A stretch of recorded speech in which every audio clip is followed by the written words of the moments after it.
And ladies and gentlemen, boys and girls, welcome to another episode of the Experience Hockey Talk, serious hockey talk for serious hockey fans. I'm Mike, and we're going to jump right into it with some Washington Capitals talk right here, right now. This past week on Sunday, the Washington Capitals took on the Philadelphia Flyers in Philadelphia, which saw them lose 6-3 to the Flyers. Very flat performance, in my opinion, watching that game for the Capitals. And that right there with the Flyers is also a potential playoff matchup for the Washington Capitals right there. And the Capitals could be facing either Philadelphia, they could be facing Pittsburgh, they could be facing Columbus. Heck, they might even face New Jersey, depending on how things fall into place. So that right there, was not a good game for the Washington Capitals. They needed to come out strong in that game, and they did not. And as a result, the Philadelphia Flyers won. Capitals lost 2 points in the division to the Flyers, which let them gain some ground on the Capitals. Then on Tuesday night, the Caps took on the Dallas Stars, which saw a very, a different type of game for the Caps. I don't know why it's not letting me. Oh, that's why. It's a different thing. Good morning, Shaggy. And yeah, Shaggy, the announcement is set for 11:30. So you know what I'm talking about. You'll enjoy it. And then the Caps took on the Dallas Stars, which in the first period on the power play at 16:04, Tyler Seguin would score his 39th of the season from Alexander Radulov and John Klingberg. Then in the second period, TJ Oshie would score his 16th of the season from Lars Eller and Alex Ovechkin at 4:07 of the second. Then at 5:32 of the second, Matt Niskanen would score his 6th of the season. Then at 11:48, Alexander Radulov would score his 26th of the season. Assisted by John Klingberg and Jamie Benn. And then Alex Ovechkin would score his 44th of the season, assisted by John Carlson and TJ Oshie. But then at the end of the period, it would be Jamie Benn scoring for the Dallas Stars to tie the game at 3 at 16:15 with his 27th of the season. However, in the third period, John Carlson would score the lone goal, his 15th of the season, assisted by Lars Eller and Alexander Ovechkin at 15:01. The Capitals would go on to win that game 4-3 in regulation, which is good for the Capitals, bad for the Stars, who are still fighting for a playoff spot in the West. But for the Capitals, this was a bounce-back win that they needed to have against Dallas, which is a potential playoff-bound team for them. And then in the next matchup, the Caps took on the Detroit Red Wings the other night. This was the stretch, and I want to focus a little bit more on this little stretch that the Caps now have to go on, which started the other night with Detroit. Right now, the Capitals are in a stretch where they are playing 5 teams, that are not going to be in the playoffs at all, which means these are games that the Washington Capitals need to win. And when you go in and the only goal that is scored is at 6:41 of the third period by Brett Connolly, which was his 15th of the season, it's good that you got the win, but when you go into the playoffs and you're playing not so high, playoff competition games when you should be, I think the Capitals should have been running on all cylinders against Detroit the other night, and they weren't, and you saw it, and they take on Montreal tonight in Montreal. Then they do a back-to-back with the New York Rangers, and then they play Carolina. All of those teams are out of the playoffs. Actually, when the Capitals beat Detroit, they knocked them out of the playoffs. They fully eliminated them from playoff contention. So, they got to go in. They got to go full force, especially with the fact that if you actually look at the New York Rangers, who the Caps played Monday and Wednesday night, the Rangers, since the trade deadline, have been one of the hottest teams in the league right now. They've been winning games. Henrik Lundqvist is actually playing great hockey now.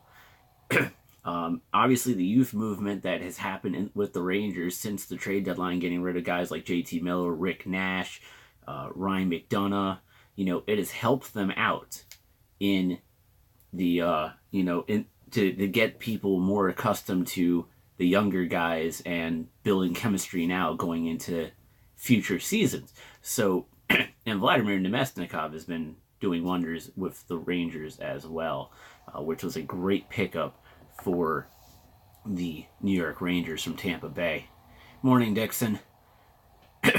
So, when you look at it, the Capitals have to take it seriously. They should have beat Detroit handedly. I wouldn't have said like 5-0 or anything, but the Caps should at least try to put up at least 3 goals on the Detroit Red Wings. They should have at least put a better effort in front of them than what they did, against the Red Wings. And the power play wasn't that effective, which is always a problem too. So you got that as well. And then tonight you got Montreal, who is out of playoff contention. As I mentioned, you got and that's at 7 p.m. tonight. Then 7:30 p.m. on NBC Sports Network on Monday night you have the Rangers at the Rangers, which then ends their 3-game road swing. And then they're at home at 8 p.m. against the New York Rangers, which I believe that's also an NBC CSN as the hockey rivalry night game. Then on Friday night, you have Carolina at 7 p.m. So that's what you're looking at for this week, from today to Friday next week. That's what you're looking at for the Washington Capitals games-wise. And they're all games you have to win. And as I mentioned, the New York Rangers are hot right now. So those are 2 games, especially the fact that they're in the division, that you have to win. Let's see here. And then, since there are 8 games left in the season, let's take a look. Then you got Sunday, April 1st at 7:30 p.m. versus the Pittsburgh Penguins. Then Monday at 8 p.m. at the St. Louis Blues. And on Thursday the 5th, you take on the Nashville Predators. And on next Saturday, next Saturday, but in 2 Saturdays, April 7th, you have the Washington Capitals hosting the New Jersey Devils for the last home game of the last regular season game of the season before they start the playoffs on April 11th, which is a Wednesday night. So when you look at this, right this week they're playing 4 games against non-playoff teams. The next week, 4 games against 3 teams that will be 2 teams that are in the playoffs, and 2 teams that are fighting for playoff position. They need to win these 4 games that are coming up right now, starting tonight in Montreal. They need to win those games. And then when you go into the following week, where you have Pittsburgh, St. Louis, Nashville, and New Jersey, if you lose one of those games here by winning all 4 of those games that you just won against non-playoff teams, that helps the Capitals going into the playoffs, because especially in positioning over Pittsburgh and New Jersey, who they have to play, getting those 4 wins would be key in the standings for the points. So that's what the Caps need to do. I think everyone needs to get off their high horse in regards to Brooks Orpik too. I know that when he missed like a game or 2, everyone was happy, and they were hoping it would be long term. You people are horrible people. Brooks Orpik has the intangibles. Even Rod Langway, who played defense for the Capitals for many years, came out and said that Brooks Orpik is one of the best defensemen on the Washington Capitals because of all the little things that he does. And everyone here in this area respects Rod Langway, but yet for some reason they want to bat a blind eye to those comments that he said and pretend that they never existed. So that's a problem right there too. So people need to get off Orpik. Orpik is here to stay. He's got 1 more year on the contract. Get over it. And he's a key part to the defense, especially for guys like Christian Djoos and Madison Bowie, because those are the guys who he is mentoring and teaching on and off the ice. Those are the guys that come to him for advice, and he's one of those guys who the Capitals can depend on. I have no idea what that emoji means at all, Shaggy. I'm so sorry. But, so yeah, Caps need to play hard hockey these next 4 games. technically these last 8 games, but these next 4 games are going to be the most pivotal for the Washington Capitals coming up. And I guess I should talk about it right now because they're talking about it in the chat, and that is the and that's the fact that Shaggy and Dixon are actually facing off in the finals of the Txht Fantasy Hockey League, which we were supposed to do content for all season, which we never did. Right now, Shaggy is beating Dixon 6-3. And apparently Shaggy is destroying Dixon in goals and plus minus. So, and just a quick look at the standings in the NHL right now. As of today, and we do have a game starting at 3, but that's in the Western Conference, so the East won't be affected yet until 7 p.m. tonight. In the Metro, you have the Capitals in first place with 93, followed by Pittsburgh with 90 and Columbus with 89. In the Atlantic Division, Tampa Bay has already clinched with 106 points, and Boston has already clinched second place with 102 points. And Toronto is in third with 95 points. Now, an interesting thing with Tampa Bay and Boston is that Boston can technically take first place away from Tampa Bay because Tampa Bay has been kind of faltering a little bit as of late. Right now in the wild card picture, you have Philadelphia with 88, New Jersey with 84, and Florida with 81. Florida is on the bubble. They're 3 points out behind New Jersey. They have been kind of turning things around for themselves as of late. Carolina, the Rangers, the Islanders, the Canadiens, Detroit, Ottawa, and Buffalo, they're all done. So really, the wild card race is between Philadelphia, New Jersey, Florida, and technically speaking, you can throw Columbus in there as well, because if Philly wins, Columbus loses a game, those 2 teams will just flip in the Metro Division for the 3rd spot and the first wild card spot. So it's really between Columbus, Philly, New Jersey, and Florida for the wild card. If Florida can pick up a few wins, it really depends what the Devils and what they do. Interesting note that I want to throw out there. Just because the Capitals have 93 points right now and have 3 points on Pittsburgh, keep in mind, April 1st, the Caps play Pittsburgh. That can play an impact on where they lay in the standings. The last game of the regular season, they play New Jersey. That can impact where the Capitals land in the standings. Just because they're in first place doesn't mean they're going to be in first place when the regular season ends on April 7th for the Washington Capitals. And I wouldn't be against them being a wild card, because that's what I predicted in the beginning anyways. And then moving into the Western Conference. In the Central Division, Nashville has already clinched with 106 points. Winnipeg has 100 points, followed by Minnesota with 90.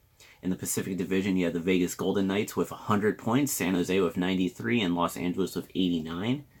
In the wild card, you have Anaheim with 89 points, Colorado with 88, and St. Louis with 87.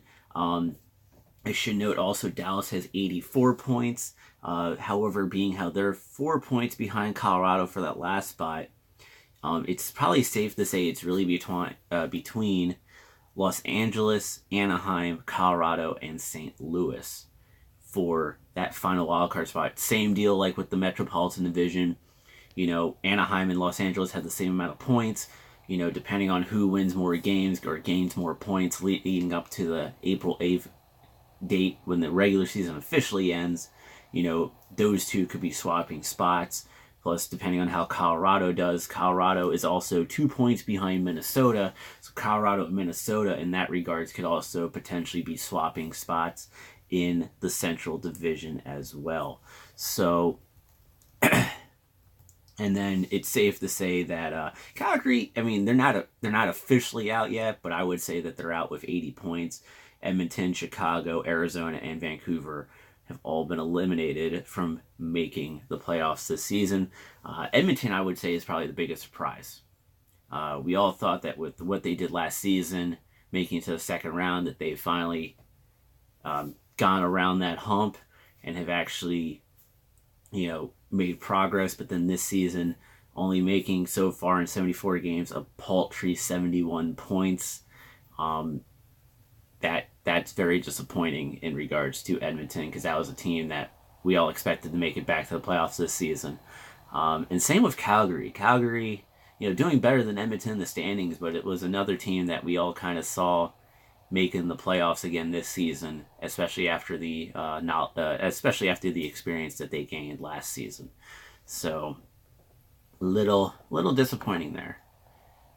All right, I gotta keep an eye on the clock, so I'm gonna start hopping right into NWHL stuff, because there is an announcement that's being made at 11:30, and I want to beat the Twitter post that is scheduled. So first off, going into the first NWHL semifinal matchup, which featured the Buffalo Beauts hosting the Boston Pride at Harbor Center. It would actually require overtime for the two teams to come to a decisive victor. And in this one, in the first period, the Buffalo Beauts at 10:53, Sarah Edney would score on even strength, assisted by Courtney Konieczka and Haley Scamora. Then at 12:55, the Boston Pride would tie it up by Jillian Dempsey at even strength, assisted by Mary Parker and Heather Shores. And then in the second period, Boston would take the lead with a Lexi Bender even strength goal, assisted by Heather Shores and Mary Parker. Then in the third period, the Buffalo Beauts would tie it up on a Corinne Bowie power play goal, assisted by Kristen Lewicki and Sarah Edney. This would require overtime, but a minute 21 into overtime, Sarah Casorso would score on the power play, assisted by Maddie Elia and Colleen Murphy. The goal would actually be Casorso's first career NWHL goal for her. And actually, the reason that Buffalo had a power play was because at 19:34 of the third period, Emily Field would be called for tripping, and the Buffalo Beauts would get a quick power play because they had also just killed off their penalty on Kaylin Schroka for delay of game that happened at 19:12 of the third period. So the Buffalo Beauts locked in their third straight appearance in the NWHL Isabel Cup Championship, and they have a chance to be the first team now to repeat as the Isabel Cup champions. And then next up, you had the Metropolitan Riveters hosting the Connecticut Whale, which saw a very tilted matchup. And Shaggy, feel free to comment, because you were there at that game, watching it live. The Metropolitan Riveters would win 5-0. A minute 4 into the game, so Shaggy's saying it was close for 2 periods, but you have to admit, a minute 4 into the game, Metropolitan Riveters, Rebecca Russo scored, assist by Erica Lawler, Madison Packer, make it 1-0. That kind of set the tone, but not until 13:32 of the second period, Erica Lawler scored at even strength, assisted by Madison Packer and Rebecca Russo to make it 2-0. So, you see it's still close. It's 2-0. It's a 2-goal thing. But going into the third at 10:18, Madison Packer scored shorthanded, assisted by Erica Lawler. Then Bray Ketchum scored at 13:41, assisted by Kelsey Colzer and Maya Dench.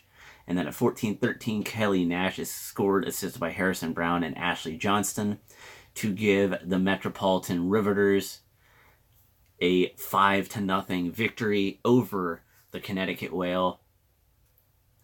And the Metropolitan Riveters are now making their first ever Isabel Cup Championship appearance, and they will take on the defending champions Buffalo Beauts tomorrow at 3 p.m., and the Metropolitan Riveters are the home team for that game against the Buffalo Beauts. Per Shaggy was close for 2 periods.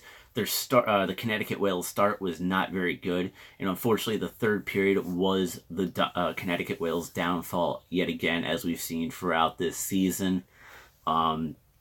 So your matchup is now the Beauts and Riveters. Let's get some notes. Credit to Dan Rice, who's been on our show via our Patreon exclusive content. On the 21st, he came out with a preview for this game. So shout out to Dan Rice. And to Dan Rice, for the Buffalo Buttes players to watch tomorrow is Corinne Bowie, who is Buffalo's captain, had 3 goals, 2 on the power play, and assists against the Riveters this season. She also had the all-important tying goal in the semifinal against Boston. And you might remember her dazzling goal in the 2017 Cup final that was the eventual game winner. If the Buttes win, Bowie will be the first 3-time Isabel Cup winner, because she won the first season with Boston and then last season with Buffalo. Another player to watch on the Buttes is Kristen Lewicki. Buffalo's rookie forward was the winner in the fastest skater event at the NWHL All-Star Game in Minnesota and had 3 goals and 1 assist against the Riveters this season, including the game-winning goal in their most recent contest. Lewicki had an assist in her NWHL playoff debut last weekend. And the third player for the Buttes is Haley Scamorra with 5 points, 1 goal, 4 assists over 3 playoff games. The 2018 NWHL Rookie of the Year ranks tied for 8th in NWHL playoff scoring history. And in 5 games this season against the Riveters, she racked up 8 points, 3 goals, and 5 assists, and had 3 points, 1 goal, 2 assists last season in the playoff game in New Jersey. She had an assist in the 2018 Cup final and picked up 1 last weekend in last weekend's semifinal. And then for the Riveters players to watch, you have Courtney Burke, the 2017-18 NWHL Defender of the Year, led all players in assists this season with 17, and 7 of those came in 6 games against Buffalo, 5 of which on the power play. In 2 career playoff games, Burke has yet to register a point, but if special teams become a factor, she will have a big impact. Kelsey Colzer, the first overall pick in the 2016 NWHL draft, had 7 points against Buffalo this season, which was 3 goals and 4 assists. And like Burke, had an impact on the power play, with 2 of her goals coming with an opponent in the sin bin. Colzer played her first career game last season in the playoffs against Buffalo, and she picked up an assist in the Riveters' 5-0 win over the Connecticut Whale in the semifinals. And then the third player is Madison Packer. The Buttes are the hottest team in the league, but there's no question that Packer is the league's hottest player. The third-year Riveters forward just finished back-to-back 3-point games in the 13 total games has only been held off the score sheet twice. Against Buffalo this season, she has 3 goals and 2 came via the power play. Packer has points in 3 of her 4 career playoff games, 2 goals and 3 assists, and is the only player in team history to have a point in all 3 postseasons. In regards to special teams, over the 6-game season series, Buffalo was 4 for 25 on the power play, scoring with an extra attacker in 3 separate games. In their 3 wins, 2 for 10, 3 losses. In their 3 wins, they're 2 for 10. In their 3 losses, they're 2 for 15. The Riveters went 9 for 36, scoring a power play goal in 4 different games. In their 3 wins, they were 5 for 21. And their 3 losses, they're 4 for 15. Despite having the league's top 2 goaltenders in Amanda Leveille and Katie Fitzgerald playing all 6 games, there have been a lot of goals scored over the 2017-18 series, 41 total, which favor the Metropolitan Riveters 23 to the Buttes 18.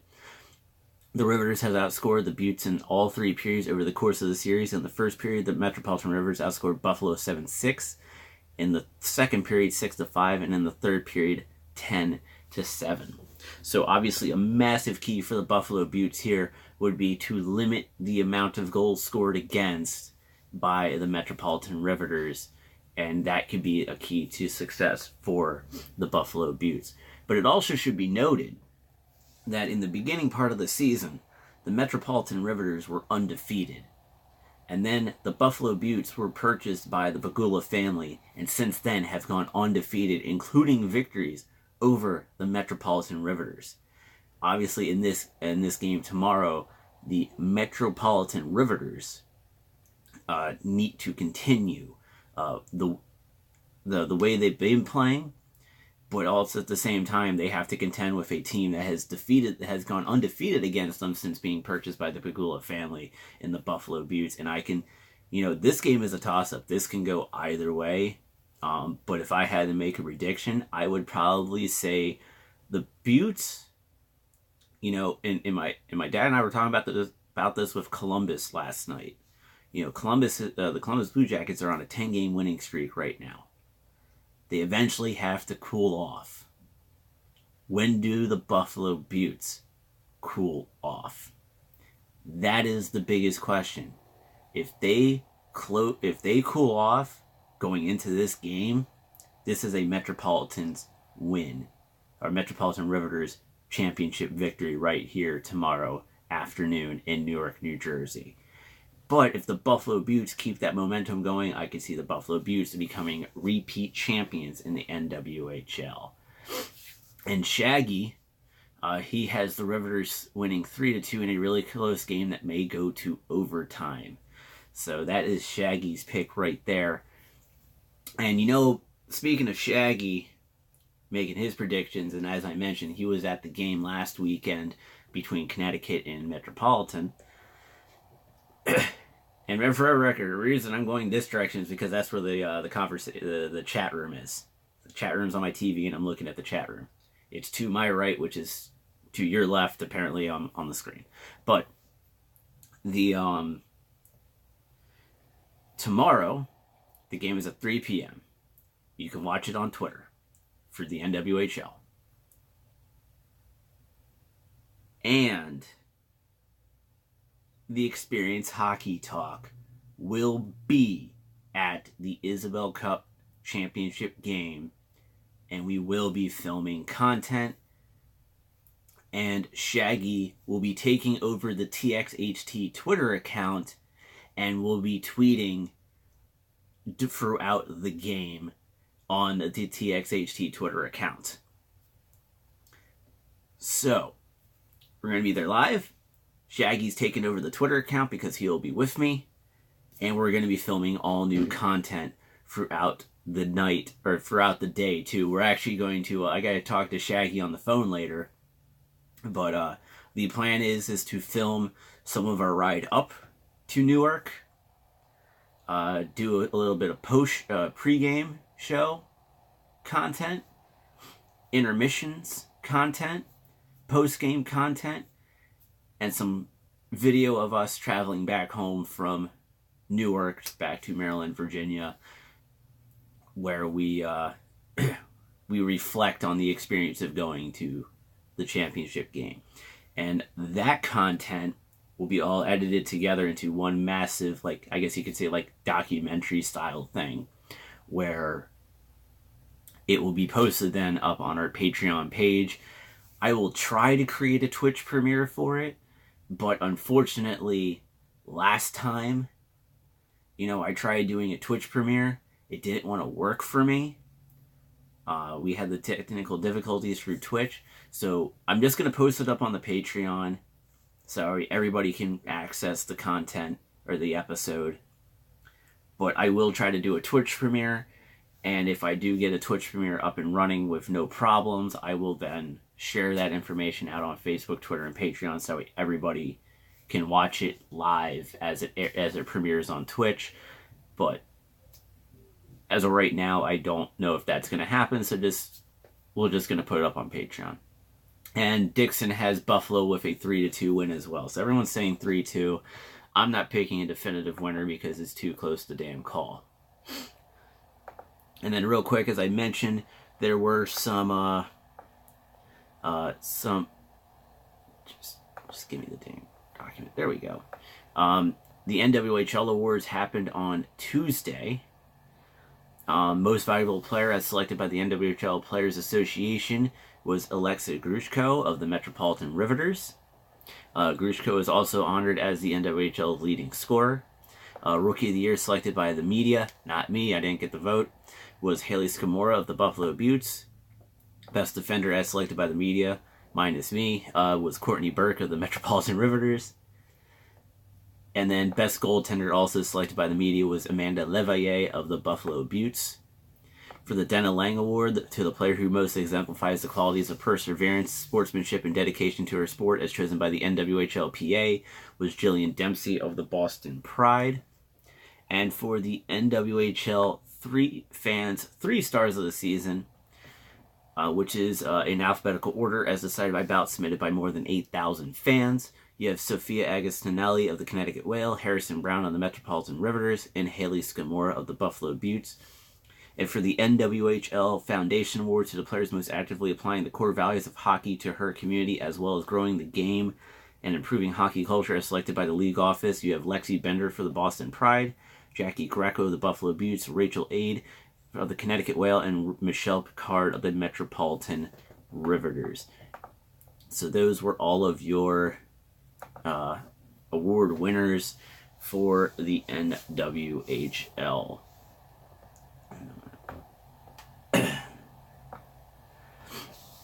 So, moving on.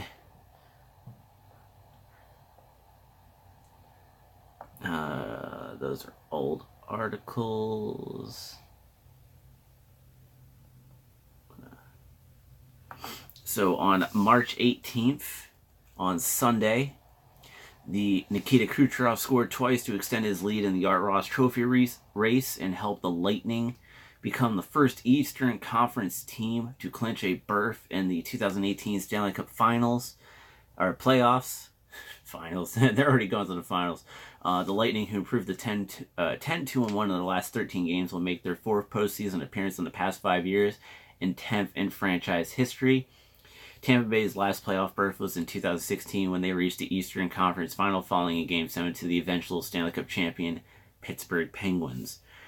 Tampa Bay held first place in the NHL for more than 90% of the season before being surpassed by Nashville on March 13th.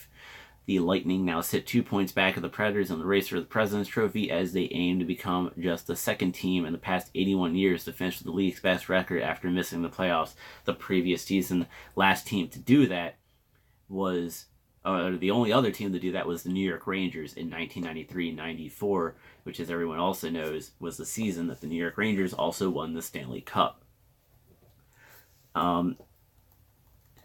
Colorado's Nathan MacKinnon registered his 13th three-point performance of the season, tops in the NHL, to power his club to victory and gain ground in the tightly contested Art Ross Trophy race, where only 4 points separate the NHL's top 4 producers. MacKinnon extended his point streak to 12 games, one shy of his career high, as the Avalanche improved to 7-1-3 in their last 11 contests. Colorado opened a 2-point lead for the first wild card spot in the Western Conference. Let's see here.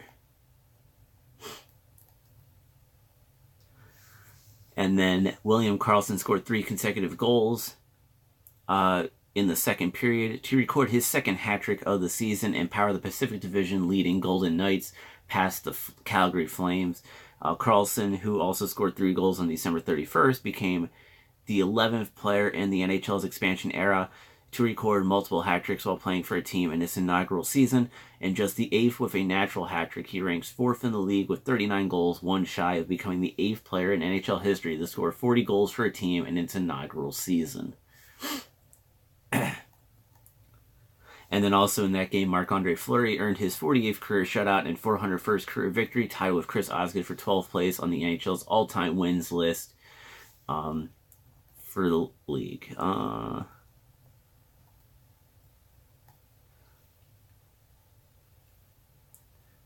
And we'll call it then that one. Now we're going to move the 3 stars of the week. The 3 stars of the week for the NHL, your 3rd star was Curtis McElhinney, goaltender of the Toronto Maple Leafs. McElhinney went 3-0-0 with a 1.57 goals against average and a .955 save percentage. In 1 shutout, the Maple Leafs posted a perfect week to move within 2 wins of matching the single-season franchise record, which was reached in 1998, 99, 99, 2000, and 2003-04. He made 13 saves in relief and added 2 shootout stops in a 6-5 victory over the Dallas Stars on March 14th to start his 3-game victory run. 2nd star of the week is Nathan MacKinnon, center of the Colorado Avalanche. MacKinnon paced the NHL with 6 goals and ranked 2nd with 8 points in 4 games as the Avalanche went on a 3-1-0 to climb into the first wildcard spot in the Western Conference. And the 1st star was Alex Pietrangelo, defenseman of the St. Louis Blues. Pietrangelo led the NHL with 3 goals, 6 assists for 9 points in 4 games to power the Blues to a 3-1-0 week, and within 1 point of the final playoff spot in the Western Conference. He collected 2 assists in a 4-2 victory over the Anaheim Ducks March 12th before being held off the score sheet in a 4-1 loss to Colorado on March 15th. And then he would bounce back after that to earn him the 1st star of the week honors.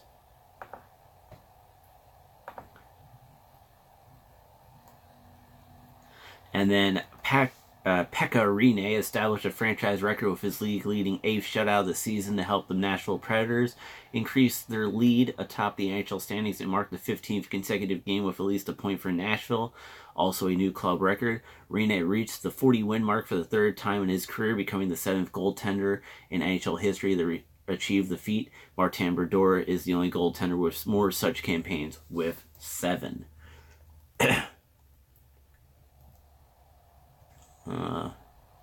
And then, of course, Roberto Luongo turned aside all 28 shots he faced to backstop the Panthers to victory and to within 3 points of the Idle Devils for the second wildcard spot in the Eastern Conference. Luongo, who ranks 4th in NHL history with 468 career wins, recorded his 76th career shutout to move him into a tie with Tony Esposito and Ed Belfour for 9th place on the NHL's all-time list. He's 6 games shy of joining Martin Brodeur and Patrick Wall as the only netminders to play 1,000 career games. And odds are he will most likely hit that mark before the season's out.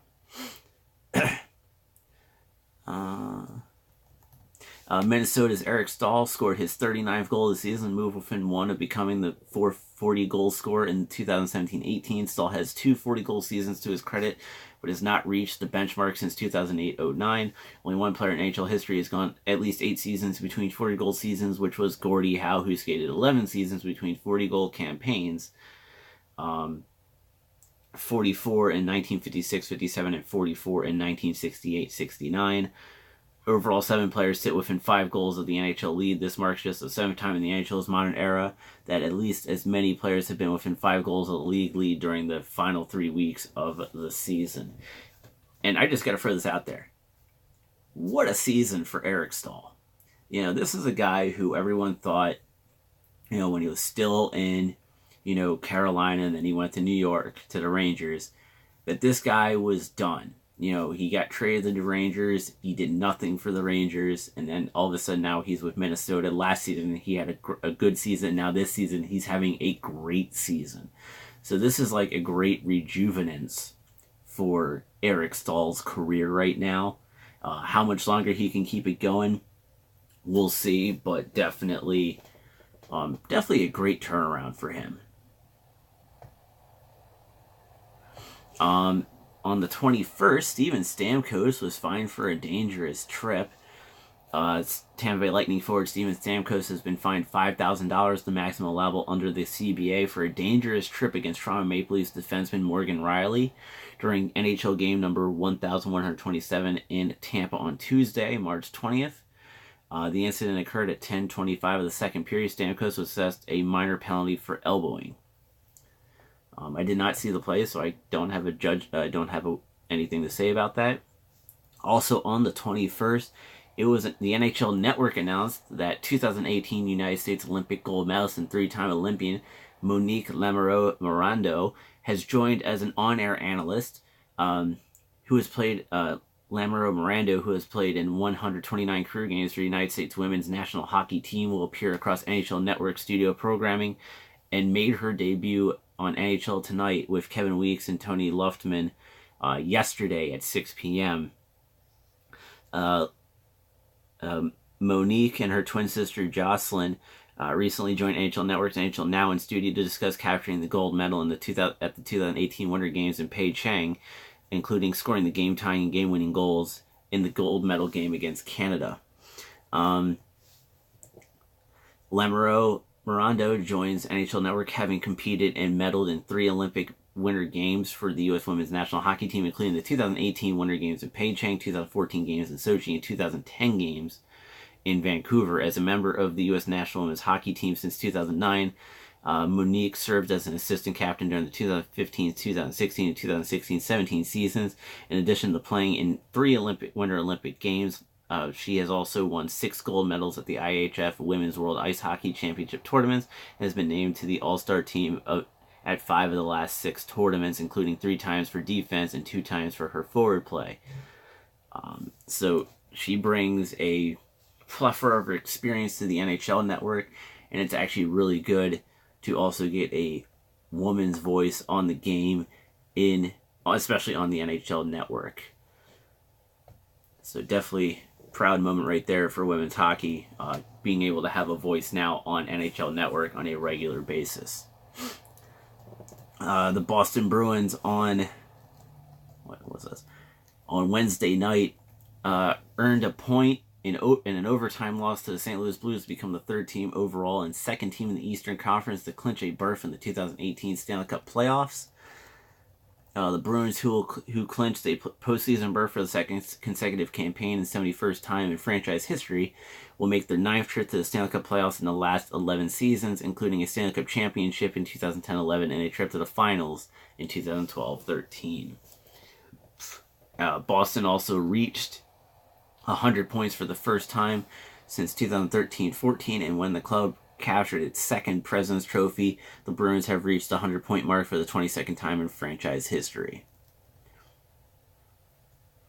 Sidney Crosby and Evgeny Malkin were among 4 Penguin skaters that recorded multiple points as the Penguins earned their 4th consecutive victory at PPG Paints Arena to move within 2 points of the Idle Capitals for first place in the Metropolitan Division. Crosby, who scored a highlight reel goal that saw him juggle a puck mid-air, which watching that was amazing, collected an assist to become the 53rd player in NHL history to reach 700 career assists.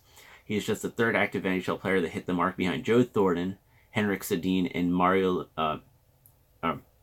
Lemieux is the only other player in Penguins franchise history to reach the mark. Okay, no more news on that.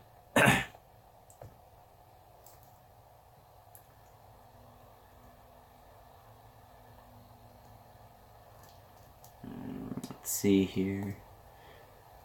The Golden Knights became the first team in NHL history to record 100 points in their inaugural season.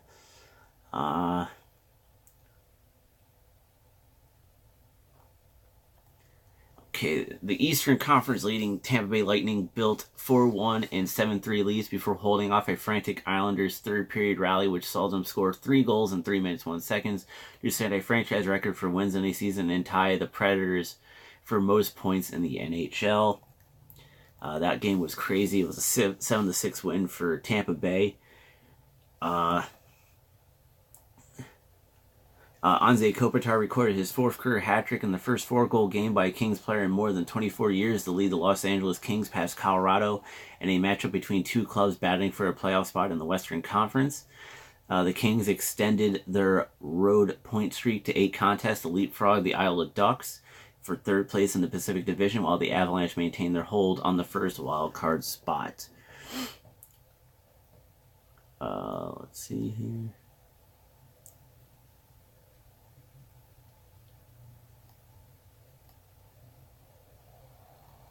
Yeah, that's just... I didn't like how that one was presented to me. And then from yesterday's action, Kyle Connors scored an overtime goal for the 2nd straight game as the Winnipeg Jets reached the 100-point mark for the first time in franchise history. Connor, who also netted the winner on March 20th, became the 2nd rookie in NHL history to score a regular season overtime goal in consecutive team games. He joined Andrew Cogliano, who did so in 3 straight contests in 2007-08 for the Edmonton Oilers. Connor ranked 2nd among rookies with 28 goals this season, trailing Vancouver's Brock Besser. He also netted his 5th game-winning goal this season to tie Lightning teammates Mikhail Sergachev and Yanni Gourde for the rookie lead. The Jets, who are 2nd in the Central Division standings, improved to 4-0-0 on their 6-game homestand and led the NHL with 28 home wins overall. Prior to 2017-18, the most home wins recorded in a season by the Jets Thrashers was 24, a mark set by Atlanta in 2005-2006.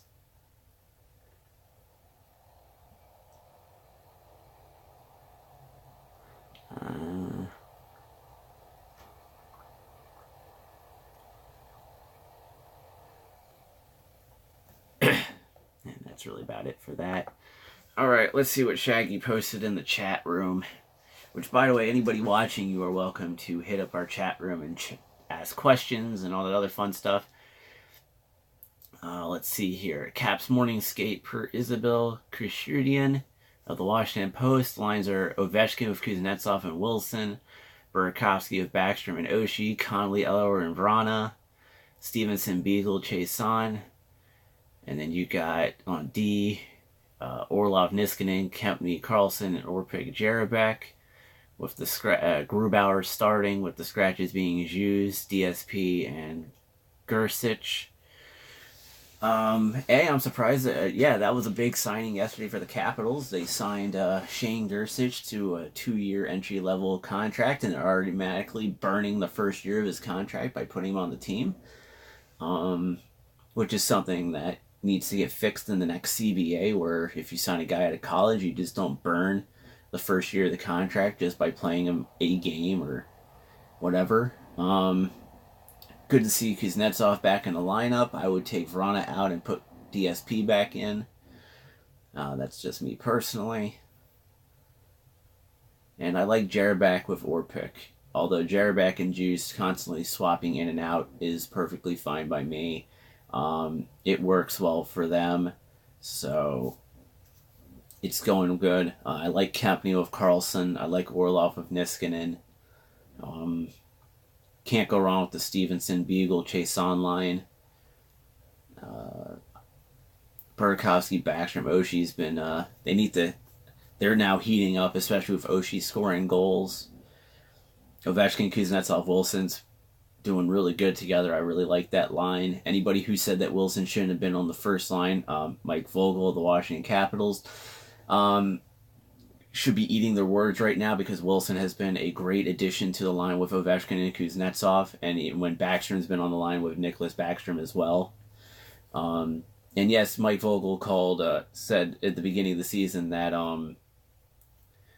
that Wilson would never be a top 6 player. So eat your words, Mike Vogel, eat your words. So yeah, that's interesting. It'll be interesting to see if Gersich plays. Any part of this road trip, maybe against the Rangers in New York, or if he doesn't play until Wednesday night against the Rangers at home. So it'll be interesting to see if Gersich plays. Shaggy then puts up Metallurg, Damn it, Dixon, you just bumped the comment up. Metallurg, just Metallurg of the KHL. I ain't gonna say all that crap. Yeah, can't say it all. The KHL loss, could that mean Samsonov comes over to play for the Bears in the final part of their season? I say no. I say Samsonov does not sign until the actual summer, and then comes over, and then I believe he may start in the ECHL, and then midway through the season go up to the AHL. It also depends if what goes on with Grubauer this offseason. So I think Grubauer is going to dictate more about what's going to happen with Samsonov than Samsonov dictating about where he goes. But we'll see. I do think the Caps will sign Samsonov, though. That part I do believe will happen. Just by having Gersich on the roster, Dixon, that automatically burns the first year of his contract. Per the CBA, it burns the first year of the contract. So Gersich, by having him on the roster, they're burning it. And so if Gersich doesn't play until next season, it still doesn't matter. But Tobias Geiser also signed an entry-level contract recently too.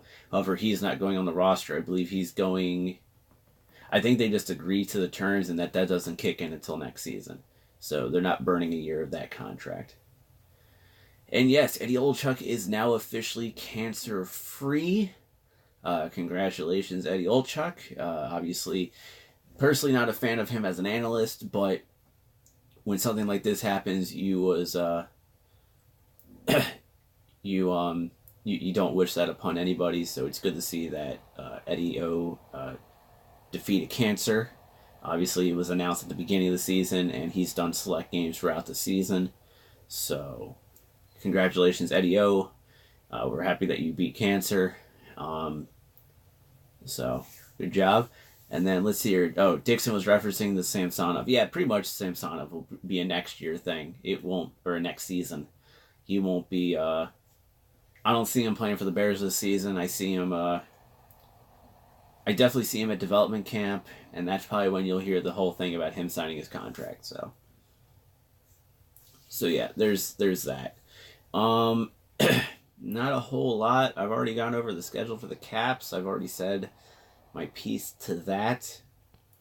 For those of you who are watching and noticing that the camera is not going to black a lot, it's because I'm using my actual phone. I think the old Galaxy S5 is going on dying legs, or just can't handle the type of app that we use for the Twitch streaming. So if this is the case, I'll be going with my regular phone, which kind of stinks because I got people messaging me and I see all the messages popping up, and me being me, I always like responding right away when I see them, but I can't. So, but yeah. Oh, and next week, Saturday at 11 a.m., we will be live from Awesome Con in Washington, D.C. We will be doing it live. I may not have all the notes in front of me like I normally do. I may try to snag a couple of my hockey buddies who will be at the con, and we may just do a roundtable discussion going into the last week of the regular season before the playoffs start. I will be home in time. Okay, I will be missing the game against Carolina for the Caps. I know that I'm going to be missing that game simply because, I I'll be at the con. I think I'm leaving the con around 9 p.m. ish, so I'm definitely going to be missing the game on Friday, but I will be home in time on Sunday to watch the Caps Penguins game. So, and it's just a scheduling thing. Like, my schedule ends at at 3 o'clock, the 3:45 on Sunday. Yeah. So for Friday, I'm on a panel from 3:30 to 4:15, which is Awesome Mania 6. And then after that, I'm going to all the stuff for the New Day that is from 5 to 8 p.m. Saturday at 11 a.m., we'll have TXHT live from Awesome Con. And then I have photo ops and autograph signings that I'm going to at the con. No, I'm not signing the autographs, and no, nobody's getting their pictures taken with me. I'm going to the celebrities to get their autographs and their pictures. And then on Sunday, the only thing I know I have confirmed is at 3 p.m. I'm hosting the Headlocked Wrestling and Comics Collide panel with Michael Kingston and potential special guests. And they are... and then after that, I think I'm done with my obligations, and I get to go home. And of course, obviously, throughout the entire weekend, I'll be doing interviews on my podcast, The Experience, which will be up on the Experience Facebook page. I've been holding that in for 50 minutes. So, good on me. So, with that, ladies and gentlemen, and yes, Dixon will be at Awesome Con as well. He'll be my camera boy, my cameraman, for TXHT. And, but yeah, with that, I'll deal with that when I get off the air. For TXHT, you can follow us on Twitter at TXHT_hockey. You definitely want to follow it tomorrow when we're at the NWHL Isabel Cup Championship game. We have our Facebook at facebook.com/TXHT_hockey. Join the Patreon community today. It's the place where you'll be able to see all of our Isabel Cup Championship content from tomorrow at patreon.com/TXHT_hockey. And tell your friends. Follow this page. Follow twitch.tv/TXHT_hockey to know when the next time we're going to be live, and also other fun stuff. And I can say that on next Saturday, we're going to be live from AwesomeCon. The following Saturday, which is the 7th, which is the last day of the regular season for the Capitals. We will be having Suds on to preview the next day's championship games for the DCHL, which do not feature the Street Sharks. So that'll be a first for a while. So with that, ladies and gentlemen, thanks for watching, and until next week, live from AwesomeCon, we'll see you on the ice.